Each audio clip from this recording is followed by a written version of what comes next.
సంఘటన మాత్రం ఒక్క సంఘటన నా జీవితంలో మర్చిపోలేని సంఘటన ఒకటి జరిగింది.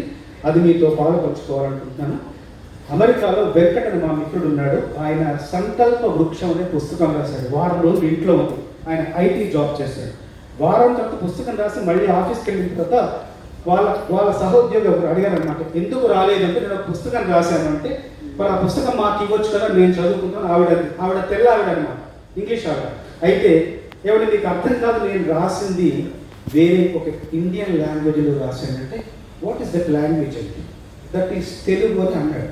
తెలుగు మీన్స్ దట్ నటు లాంగ్వేజ్. ఇంతకంటే ఒక భాషకి గుర్తింపు తీసుకొచ్చే పాటలో భాగం అయ్యాను. ఇంతకంటే నాకు జన్మకి ఇంకేం కావాలి. అలాగే నేను రాసే ప్రతి పాట ఆదరిస్తున్న మీ అందరికీ, అభిమానిస్తున్న మీ అందరికీ కూడా మనస్ఫూర్తిగా ధన్యవాదాలు, కృతజ్ఞతలు తెలియజేసుకుంటూ నన్ను ఈ కార్యక్రమానికి ముఖ్యంగా ఆహ్వానించిన లక్ష్మణ్ గారికి, నన్ను అసలు పట్టు వదలకుండా నన్ను వెంటాడు వచ్చే వరకు కూడా నన్ను తప్పకుండా మీరు రావాలని తీసుకొచ్చారు. వచ్చి అపర్ణ గారి ఆవిడ ఎంతో పద్య పఠనం కానీ, ఆవిడ మా అప్పుడు మధ్యాహ్నం కూర్చున్నప్పుడు నా మీద ఆశుగా ఒక పద్యమే చెప్పింది. అట్లాగే చిరంజీవి భరత్ కూడా వెంటనే లక్ష్మణ్ గారు అడగగానే నా గురించి ఒక పద్యం ఆశు తను కూడా చెప్పారు. వీళ్ళందరి ప్రతిభను చూసే భాగ్యం నాకు కల్పించినందుకు మనస్ఫూర్తిగా లక్ష్మణ్ గారికి, అట్లాగే మా